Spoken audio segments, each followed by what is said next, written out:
tak ada. Tak nampak ni. Tanya best dengan main. Ada nampak kepala unta ni malam Ha? Kepala apa? Apa ni? Ha, kepala unta. Itulah kambing. Mana apa tadi? Tapi dia punya unta banyak sedap bahagian ni. Bahagian bungul ni tu. Bungul kan dia ada bungul tu. Ha, pukul lagi tu. Ha, bungul lagi kan sedap. Dekat sana. Habis semalam beli tu dapat bahagian mana? Ada gaya tu pula, itu biasa lagi. Biasa. Kita makan dulu lah. Itu Ya. makan tak boleh dia kan. Dengan nasi. Itu dapat Baik, nasi. bismillahirrahmanirrahim. Assalamualaikum warahmatullahi taala wabarakatuh. Alhamdulillahirabbil alamin wassalatu wassalamu ala asyrafil anbiya'i wal mursalin sayyidina Muhammadin wa ala alihi wa sahbihi ajma'in. Allahumma salli ala sayyidina Muhammad karimil aba'i wa ummahat. Allahumma salli ala sayyidina Muhammad karimil aba'i wa ummahat. Allahumma salli ala Sayyidina Muhammadin karimil aba'i wa ummahat. Baik, alhamdulillah pertama sekali kita ucapkan panjatkan kesyukuran kepada Ilahi atas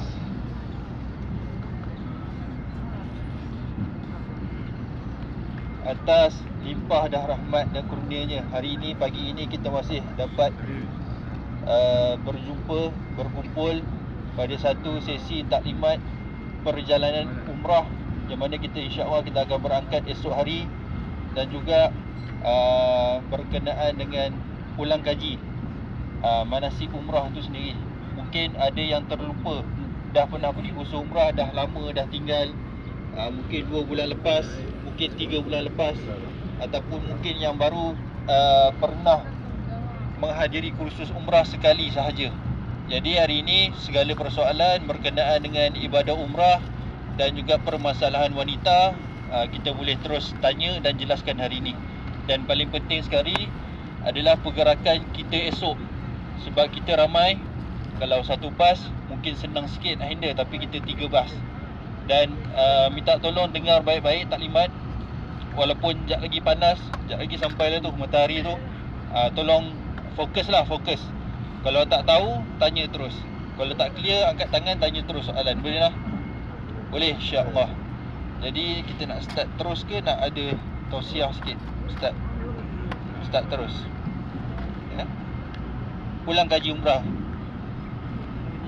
Boleh. Kita start dengan ulang kaji berkenaan dengan manasik umrah sendiri. Jadi saya serahkan pada Ustaz Ahmad lah untuk sesi pada pagi ni, insya-Allah.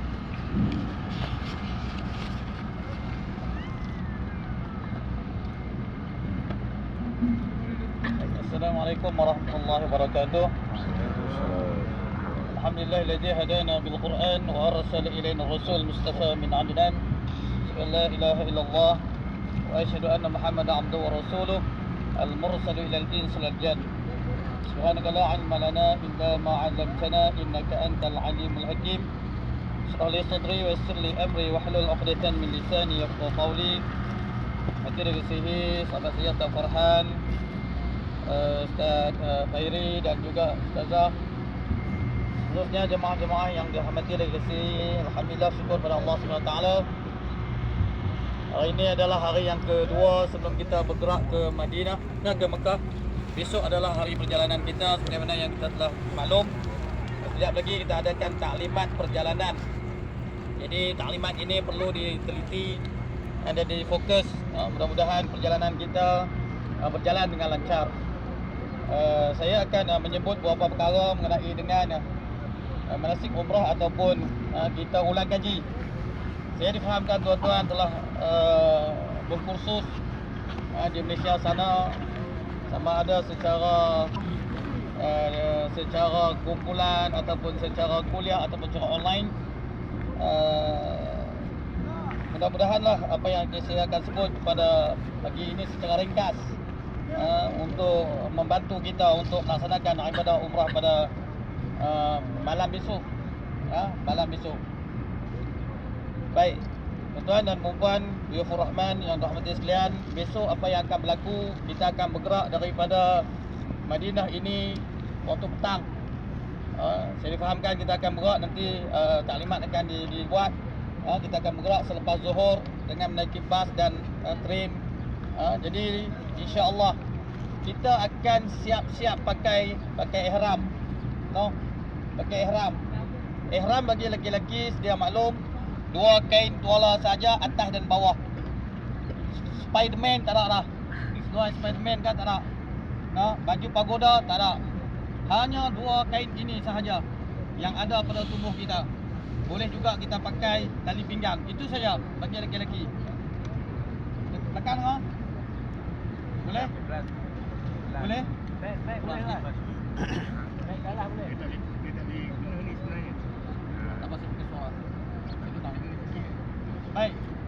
Yang kedua, tuan-tuan, bagi wanita sedia maklum seluruh tubuh kecuali muka dan tapak tangan. Kalau apa tuan-tuan nak pakai, boleh. Kecuali muka dan tapak tangan. Kalau disebut tapak tangan, termasuk belakang tapak tangan. Itu adalah aurat bagi wanita. Jadi maknanya kain lekung tu ada kena mesti ada kokoh maknanya dagu ni jangan duduk tangan ni. Kain tu mesti duduk atas ni. Baik. Yang kedua, bagi wanita pastikan stokin yang dipakai tebal. Kita tak nak macam nampak tu. Nampak kaki jadi mana pakai stokin tebal ketika ihram. Boleh? Rambut-rambut, anak rambut ke, ibu rambut ke, bapa rambut ke, tak. Mesti pakai stokong yang anak apa apa panggil? Anak tudung. Saya tak ada anak tudung. Jadi anak tudung yang ketat sikitlah. Baik. Apa yang akan berlaku, tuan-tuan? Kita akan pakai ihram dan kita akan naik bas terlebih dahulu. Kita akan melepasi miqat di sini, iaitu miqat Jufrah ataupun Abyar Ali ataupun Bir Ali. Di atas bas nanti mutawif kita khususnya akan membimbing untuk tuan-tuan berniat. Untuk lelaki-lelaki saya sebut dulu, niat bagi lelaki-lelaki, sahaja aku melakukan umrah dan aku berihram dengannya kerana Allah Ta'ala. Boleh? Dengar belakang? Sahaja aku melakukan umrah dan aku berihram dengannya kerana Allah Ta'ala. Boleh? Kita sekali lagi.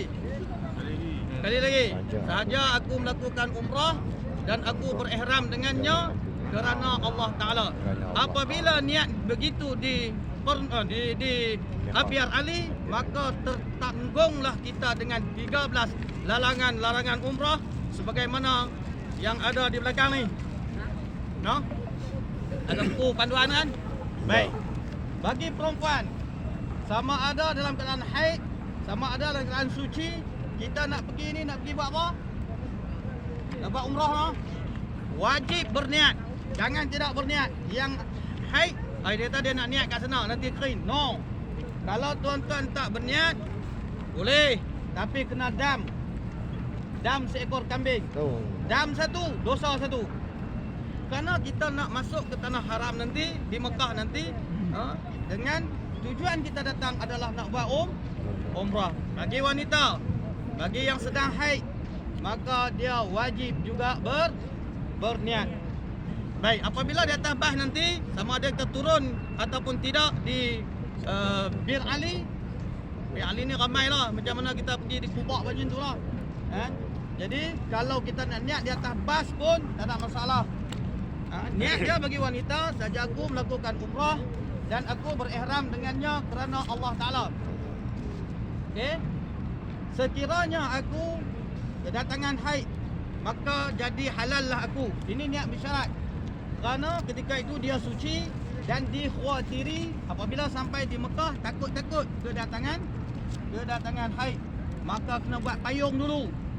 Kena buat cover dulu. Saja aku melakukan umrah dan aku berihram dengannya kerana Allah Ta'ala. Sekiranya aku dihalang dengan halangan haid, maka jadi halal lah aku. Boleh? Sama ada kita masih muda ataupun kita masih tua. Kerana pengalaman kita ada di kalangan wanita yang telah putus haid, bila datang ke Mekah ni dia datang balik haid tu. Rupanya sama, baunya sama, warnanya sama, kedudukan dia sama, maka ia dikategorikan sebagai haid, bukan istihadah. Ya. Baik, boleh faham? Sekiranya dia haid sampai di Mekah, maka gugurlah segala larangan-larangan. Dia jadi macam orang biasa. Tunggu sehingga dia selesai haid. Kalau tak haid tadi tidak berhenti, ya, maka dia hanya jadi apa? Dia ziarah Mekah sahaja. Ya. Kalau dah jamaah balik semua, dia pun balik, tidak dikenakan apa-apa dam. Okey? Itu keistimewaan apabila kita berniat syarat. Ha? Yang kedua, bagi yang sedang haid. Sekarang ni sedang haid, maka niat dia sahaja aku melakukan umrah dan aku berihram dengannya kerana Allah Ta'ala. Sekiranya haid aku berterusan sehingga hari pulangnya aku, maka jadi halallah aku. Saya ulang balik, saja aku melakukan umrah dan aku berihram dengannya kerana Allah Ta'ala. Sekiranya haid aku berterusan sehingga hari pulangnya aku, maka jadi halallah aku. Dalam kes ini sekiranya kita pergi ke Mekah, haid kita berterusan, tak berhenti-henti, maka kita baliklah. Bila kita balik, gugur semua. Ha? Dalam keadaan begitu, kita kena masih lagi berada dalam ihram. Dalam haid tadi, kita masih di dalam ihram. Jadi ke-13 larangan itu perlu kita patuhi. No? 13 ni. Yang kemudian sekiranya haid kita, haid tu berhenti, tak, maka kita mandi dan boleh terus pergi tawaf, sa'i dan juga tahlul. Ni ulang balik je, ulang kaji je. Baik. Sekiranya haid ini tidak berhenti, maka kita baliklah ke Malaysia tanpa ada apa-apa dam. Sekiranya kita masuk ke Mekah tanpa berniat syarat. Contoh dia niat saja aku melakukan umrah dan aku berihram dengannya kerana Allah Ta'ala. Macam orang lelaki. No? Bila sampai di Mekah, kita terhalang dengan halangan haid, maka kita masih berada dalam ihram. Tiba-tiba kita dah balik, maka kita ketika itu masih dalam ihram. Kalau tuan-tuan balik ke Malaysia, duduk buang tanggal apa semua ihram, duduk dengan suami dan sebagainya, semua tu perlu dikira. Kalau kita bersetubuh, kita kena bayar dam seekor unta tak mahal mana, 8,000 je. Tapi ada lagi, bagaimana cara nak keluar? Kita kena buat tahlul ihsar. Keluar 2 marhalah, sembelih kambing dan gunting, niat tahlul. Tahlul itu dipanggil tahlul ihsar. Dan sekiranya umrah itu umrah yang kali yang pertama, maka dia wajib i'adah, wajib ulang. Dan sebab itu saya harap semua kaum ibu niat apa? Niat bersyarat. No? Faham no? Baik. Kemudian kita akan naik train, sebahagian naik bas. Kan? Dan kita akan sampai di Mekah. Sampai di Mekah kita akan persiapkan diri, siap dengan wuduk. Tuan-tuan, siap dengan wuduk. Kalau kita tengok dalam qaul marjuh Imam Asy-Syafi'i, sekiranya di Mekah nanti kita tersentuh lelaki dan perempuan tanpa ada syahwat dalam keadaan musyaqqah, maka ia tidak batal wuduk. Merujuk kepada muzakarah haji kebangsaan yang dibuat di Shah Alam, saya tak ingat tahun 2005 kalau tak silap. Lama dah. Maka hukum ini, maka sentuh kulit lelaki dan perempuan dalam keadaan musyaqqah, dalam keadaan kepayahan, tanpa syahwah ataupun tanpa syahwat, maka tidak batal wuduk. Kita pegangnya tu. Khususnya di Mekah. Jadi kita mesti ada wuduk. Jangan tipu-tipu pula. Benda lain boleh lah, tapi kalau ini, kalau kita tak ada wuduk, kita tawaf, tak sah tawaf, tak sah sa'i, tak sah tahlul, maka kita masih dalam ihram. Masih dalam ihram. Sebab baru ni ada orang Shah Alam sini. Dia pergi umrah 2006. Dia datang kat rumah saya di Pedu. Shah Alam dengan Keluar Terang 400 km lebih. Masalah dia pusingan yang kelima, dia batal wuduk, dia buat juga. Dia kata kalau sentuh kulit lelaki perempuan tak batal wuduk, kalau kentut lelaki tak batal. Bukan main hukum akal lah. Dia main hukum akal dia sebab musyaqqah tadi dia kata tak batal wuduk. Kalau kentut pun tak batal wuduk. Oh tak. Hanya menyentuh kulit lelaki perempuan rakaat musyaqqah tidak batal wuduk. Kentut batal wuduk. Kan? Jadi sebab tu kena ada ilmu. Baik. Bila kita turun mengikut bas masing-masing, bas 1 mutawif je saya, bas 2 mutawif Ustaz Khairi bas 3 Dr. Farhan. Kita ikut mutawif masing-masing. Kita akan bergerak ke mataf, ke Baitullah. Sesiapa yang ada permasalahan nanti maklumlah, tak boleh yang nak guna wheelchair dan sebagainya nanti maklum. Okey? Yang perlu door to door, yang untuk perlu tolak daripada pintu ke pintu, maksudnya ambil upah orang tawaf. Tolak untuk tawaf itu PM tepi nanti. Apa yang saya nak sebut, apabila kita berada di mataf nanti, semua ada wuduk. Semua ada wuduk, lelaki ataupun perempuan. Baik. Kita akan tawaf bermula di mana? Penjuru Hajarul Aswad. Niat ketika nak tawaf sunat sahaja. Kerana kita telah niat umrah. Di mana? Di Abyar Ali. Betul? InsyaAllah. Baik. Apabila kita sampai di sana dalam keadaan ihram yang sempurna, wuduk yang sempurna, kita pun akan tawaf Kaabah, mengirikan Kaabah. Mengirikan Kaabah, dan semua perjalanan 7 pusingan itu adalah qasad kita adalah tawaf. Bukan cari kawan, bukan cari adik-beradik, bukan kita terpisah daripada kawan, kita duduk ligan, duduk cari kawan je. Tak, kena qasad dia adalah tawaf, baru dikira sebagai tawaf yang sempurna. Baik, niatnya ya Allah, aku nak tawaf Baitullahil Haram 7 keliling, tawaf umrah, mudahkan aku, terimalah daripada aku. Itu niat dia. Niat tu sunat bagi tawaf, bagi umrah. Kalau wada' itu lain, kita akan cerita lain. Okey, bermula daripada penjuru Hajarul Aswad, kita akan tawaf 1 pusingan, 2 pusingan, 3 pusingan, 4 pusingan sehingga 7 pusingan dengan yakin. Dengan apa? Yakin. Yakin tu maksud dia macam mana?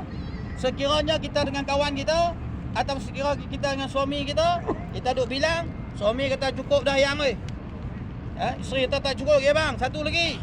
Suami kata cukup dah. Mana kita nak pegang? Suami cukup, isteri tak cukup. Yang tak cukup, layan dia. Layan yang tak cukup tu. Jangan pergi lepas dia, hampirlah buat sendiri. Lagi kita payah nak cari. Okey? Kerana keyakinan itu hadir dalam diri sendiri. Jangan pula dah abang kata cukup, yang pun kata cukup lah. Maka itu menjadi masalah. Suami cukup, isteri tak cukup. Bila dia tahlul dan sebagainya, dia masih di dalam ihram.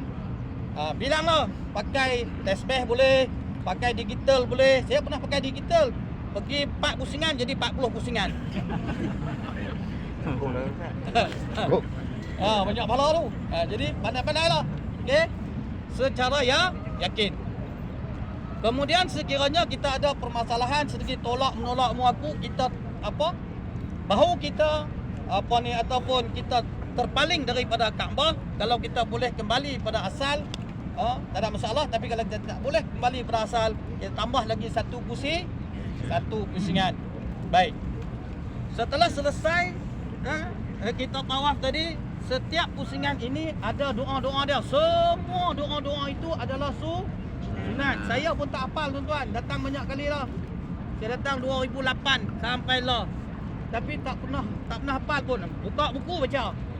Dan saya lebih suka baca buku ataupun baca kita punya tu sebab kita akan membantu kita mengetahui pusingan kita.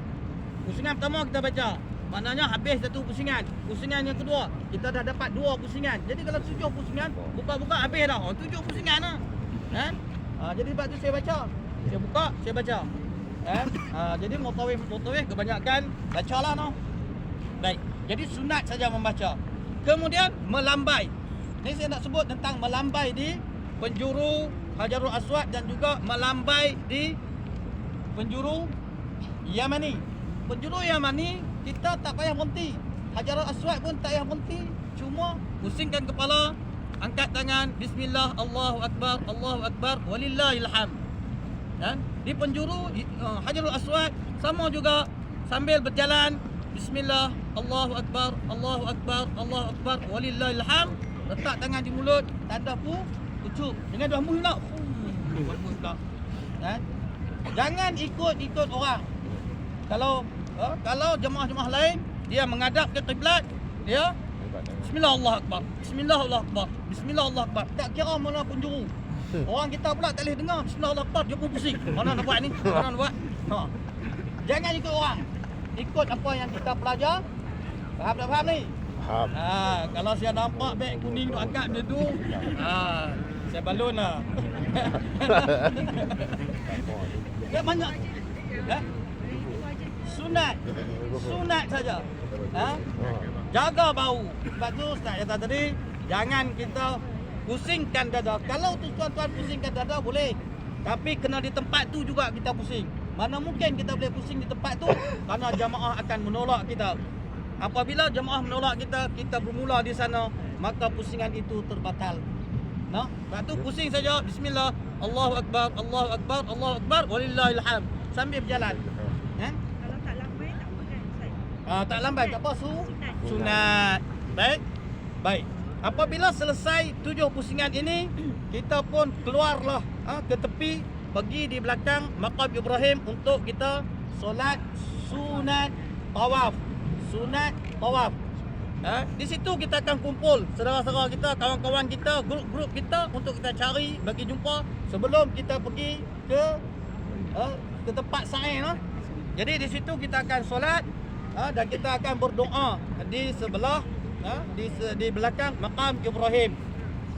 Insya-Allah mutawif akan tunggu dan kita akan duduk bersama di situ mengikut kumpulan kita lah. Baik, setelah di situ kita akan berdoa, kita akan sembahyang. Tuan-tuan nak doa lah, minta lah. Kemudian kita sunat minum air zam-zam sambil sembahyang tadi. Selepas sembahyang sambil tunggu kawan, kita pilih minum zam-zam di tepi tu. Sunat saja minum zam-zam. Nabi SAW bila minum zam-zam, Nabi berdiri, Nabi berdoa, berdiri dan berdoa menghadap kiblat, pegang tangan kanan. Kalau tuan-tuan pegang tangan kiri, harap mari kata tegur tuan-tuan. Kalau pegang tangan kiri, minum dalam keadaan yang tidak ada adab, akan ditegur oleh harap lah. Tak apa yang tu. Sunat saja minum zam-zam. Daripada situ kita akan naik di level yang kedua untuk kita tawaf. Level yang pertama di ground floor dia tutup. Masa saya pergi baru ni lah. Saya tak tahu lah. Ni ground floor tu. Tutup kan? Di matah bawah tu. Dataran. Di bawah sekali dengan dataran tu dia tutup. Kita naik atas sikit kan. Di situ kita akan naik sebab dia ada bukit sikit. Kan? Kita akan pergi di situ untuk memulakan sa'i. Sa'i ini adalah perjalanan ulang-alik daripada Safa ke Marwah. 420 meter. Pergi balik 7 pusingan, lebih kurang 3 kilometer. Nak buat minyak panas pun boleh lah. Nak buat minyak dan sebagainya pun tak apa. Set dalam kepala, kita nak buat ibadah, insya-Allah minta Allah senangkan kita, mudahkan kita. Baik. Mula di Safa. Ada jamaah yang pernah kita jumpa, dia mula daripada Marwah habis di Safa. Kan? Ada berlaku. Jadi dia ada tulis itu start of Safa. Ataupun dia tulis di situ bermula di pada Safa tu, maknanya kita akan duduk di bukit Safa, kita lambai. Duduk di bukit Safa, Kaabah di sebelah kiri. Sunat kita lambai, sunat kita kita niat dia. Niat dia, ya Allah, aku nak sa'i antara Safa dengan Marwah 7 kali. Sa'i umrah, mudahkan aku, terimalah aku. Ya Allah, aku nak sa'i antara Safa dengan Marwah 7 kali sa'i umrah, mudahkan aku, terimalah daripada aku. Jadi mula daripada Bukit Sofa ke Bukit Marwah 420 meter. Kan? Sama ada kita berjalan ataupun sebagainya, tak ada masalah tu. Dan di sini tidak ada menghadap kiblat, tak ada. Boleh nak cara undur boleh, nak cara mengiring boleh, jalan cara biasa pun boleh, tak ada masalah. Dan di sini tidak perlu wuduk. Sunat saja wuduk. Yang penting jaga wuduk ketika tawaf. Ketika sa'i tidak ada wuduk, tidak ada masalah. Dalam haid pun boleh sa'i. Janji kita buat sampai 7 laluan itu. Daripada Sofa, Marwah, Sofa. Pergi sekali, patah balik 2, pergi 3, balik 4. Jangan tuan-tuan pergi buat macam pusingan tu kios sekali. Pergi saja sekali, patah balik jadi 2. Dia faham tak? Faham. Semua bacaan adalah sunat saja. Semua bacaan adalah sunat. Cuma yang saya nak titik beratkan di sini, ketika kita berhenti minum air Zam-Zam. No? Tadi ada tu kata, jom minum Zam-Zam dulu. Okey. Kita boleh pergi minum Zam-Zam. Apabila kita mula berniat untuk minum Zam-Zam, ketika itu terputus qasad kita sa'i. Maka kita minum Zam-Zam. Zam-Zam ini dia agak panjang lah, dalam lebih kurang 10 ke 12 kaki. Dia punya pipe dia. Sekiranya kita dah minum, kita nak mula balik di tempat mula-mula kita putuskan, kita qasad untuk minum Zam-Zam tadi. Jangan kita pergi melampaui ataupun melangkaui daripada tempat yang kita mula putus tadi. Contoh kita nak pergi minum kat sini, ada orang, kat sana ada orang, kita minum di hujung. Bila minum di hujung, kita sambung di hujung sana. Maka pusingan itu ada masalah. No? Jadi di mana kita mula putuskan untuk kita berhenti minum Zam-Zam, kita patah balik di tempat tu. Patah balik ke tempat tu. Jangan shortcut pula. Ini tak ada shortcut ni. Sebab ini adalah ibadah. Baik, setelah minum Zam-Zam, kita mula balik dan kita teruslah pusingan-pusingan yang terbaki lagi sehinggalah selesai di Marwah. Okay? Apabila selesai di Marwah, kita kena tahlul. Tahlul ni maknanya melepaskan diri daripada ihram ni lah. Hukum dia adalah wajib, dia rukun ya. Tahlul tadi menggugurkan rambut di kepala sekurang-kurangnya 3 helai rambut. 3 helai rambut. Gunting. Bagi wanita gunting, bagi lelaki dia sunat botak terus. Jangan gunting, sunat botak terus. Lebih afdal, lebih baik, lebih orang kata apa? Lebih bagus. Kalau gunting lepas tu pergi botak, hanya dapat gunting saja, pahala gunting saja. Jadi kerana Nabi SAW apabila Nabi buat haji atau umrah, Nabi botakkan kepala, Nabi cukur habis. Kita pergi besok boleh tak? Jadi tuan-tuan, gunting tadi rambut di kepala. Ada jemaah yang saya buat dengan tabung haji, mereka tengok rambut dah tak ada dah. Dia gunting apa? Gunting bulu ketiak. Ada ni. Jangan gelak. Tapi betul.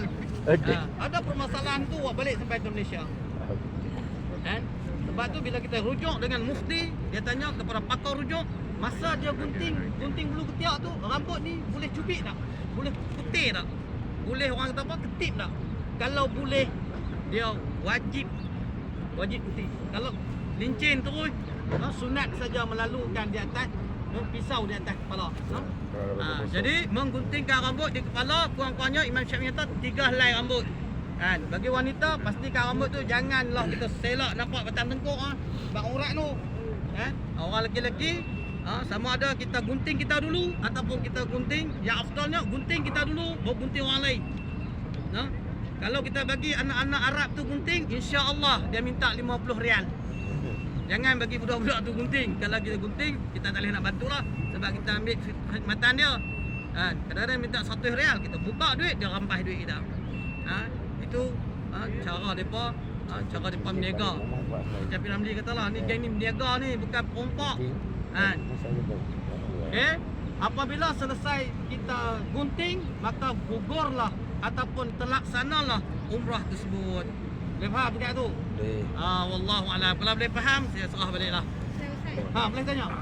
Okey, kalau yang macam sakit batuk-batuk kan. Kalau kita batuk-batuk, kadang-kadang kalau perempuan ni ada terkencing ke macam mana? Baik. Kalau terkencing maka batallah wudu tu. Kecuali mereka yang ada penyakit silsil bul. Silsil bul ni air kencing sentiasa menitik. Maka orang yang sentiasa menitik, dia kena ambil wudu, dia tampal, dia pakai metal liner dan sebagainya, bagi ketat, kemudian dia pergi tawaf. Itu tak apa. Kan? Begitu juga orang lelaki yang silsil bul, yang titik seumpama pipe yang sentiasa menitis air, dia kena basuh, dia kena ikat, dia kena sarung dan dia pergi tawaf. Kalau dia terkeluar pun tak ada masalah. Itu kes dipanggil daimul hadas, sentiasa berada di dalam hadas, dan dia kena niat wuduk dia, sahaja aku mengangkat hadas kerana Allah Ta'ala, sahaja aku mengangkat hadas kecil kerana Allah Ta'ala. No? Itu dipanggil orang yang sentiasa berada dalam daimul hadas. Kan? Batuk, asyik batuk, tak berhenti-henti tu. Batuk tak berhenti-henti. Takkan tak berhenti so. Dia nak habis satu tu lah berapa kali batuk. Dia kalau macam tu dia tak masuk lagi daimul hadas. Dia masih lagi dalam keadaan sempurna. Nah, semua dia kena ada kena cuba kawal lah dengan ubat batuk dan sebagainya. Okey, ada lagi? Ustaz, kalau lelaki dia ihram, dia kalau dia tersenak pun macam masuk tandas, dia buka semua tak apa kan. Betul depan ni hajat besar. Okey. Ada orang tanya mengenai dengan kita pakai ihram. Kita pakai ihram, kemudian kita buka kain ihram, kita pakai kain tola masuk tandas. Boleh tak boleh? Hukumnya adalah boleh. Kita pakai kain tola, kita pergi. Ataupun kita pakai kain pelekat. Tapi jangan masuk dalam stong tu. Jangan masuk dalam dia punya tu. Kita kain pelekat tadi kita pakai macam tu. Jangan sarung. Sebab ada jemaah kita dia kata tak boleh buka ihram. Dia sekali dengan ihram tu duk kelubung ke atas kepala. Dia nak buang air kecil, tak mandi apa. Tak boleh. Boleh mandi, boleh guna shampoo, boleh guna ubat gigi. Cuma jangan pakai pewangi. Jangan pakai pewangi. Sabun, ya. Kalau kita tengok dalam muzakarah haji kebangsaan pun dia disebut tentang alat untuk menyuci. Tak ada masalah. Sabun, ataupun shampoo. Jangan pakai pewangi seperti minyak wangi, ubat ketiak dan sebagainya. Tak payah. Apabila kita dalam keadaan ihram. Baik. Ada lagi nak tanya? Kasut tak boleh pakai. Tawaf kat rumah. Tawaf. Ha? Tak boleh pakai kasut. Kasut? Boleh pakai lah kalau tawaf. Okey, ketika tawaf, kasut boleh pakai. Hanya orang perempuan sahaja. Orang lelaki kalau pakai dia kena dam takhir takdir. Sebab menutup. Kalau pakai kasut ni slipper saja tak apa. Tapi kat mataf dia tak bagi kita pakai kasut slipper. Orang perempuan dia ada kasut untuk tawaf. Orang perempuan ada kasut untuk tawaf. Orang lelaki kaki kosong je, kaki O je. Tu tak boleh ni. Kalau pakai slipper macam ni boleh lah. Boleh lah. Dalam muzakarah haji kebangsaan dia nak nampak ke seluruh 5 jari kaki termasuk tumit. Seluruh jari kaki dan juga tumit wajib nampak. Itu dalam muzakarah haji kebangsaan. Fatwa dia. Wallahu alam. Ada tanya lagi? Sami sama. Sama. Sebab kita dalam ihram. Belum tahlul lagi. Apabila kita dah tahlul, semua kita boleh buat. Saya rasa saya serah untuk kita buat taklimat perjalanan pula kot no. Okey. Kita pun dah mula panas dah. Ada tu? Baik. Apa yang saya nak sebut bila kita balik ke Mekah nanti, tolong basuh slipper ini. Sebab slipper ini kita akan bawa ketika kita nak tawaf nanti no. Mungkin takut ada taik burung dan sebagainya. Slipper ataupun kasut yang kita akan bawa ke mataf nanti. Sebab kita tak boleh nak simpan kasut di tempat yang disediakan seperti dulu. Kita masuk pintu lain, kita akan keluar pintu lain. Sebab tu basuh dulu. Dan perjalanan kita antara hotel dengan Masjidil Haram dekat saja. Insya-Allah tak ada najis lah. Sebab tu basuh dulu, baru kita pakai sampai di mataf nanti kita masukkan dalam beg ni, kita boleh bimbing, kita boleh bawa ketika kita tawaf. Okey? Baik, terima kasih banyak. Tawaf buat masakan ni dibenarkan bawa. Dia bawa beg ni. Bawa apa? Dia bawa beg ni. Bawa kerusi. Boleh. Saya rasa kerusi boleh. Tak boleh bawa. Di bawah tak boleh bawa. Bawah tak boleh. Kena bawa naik atas. Atas je. Boleh bawa beg Ah. ni. Boleh beg pasal Beg sawah ni boleh boleh. bawa. Beg boleh bawa. Kerusi tak boleh bawa. Tak boleh bawa. Kalau nak main sunat kalau kita hijau nak. Usia di dalam masjid. Dah salam hijau dah. Dalam mana? Okey, saya sekedar itu saja. Yang baik daripada Allah Taala. Assalamualaikum warahmatullahi wabarakatuh. Assalamualaikum warahmatullahi wabarakatuh.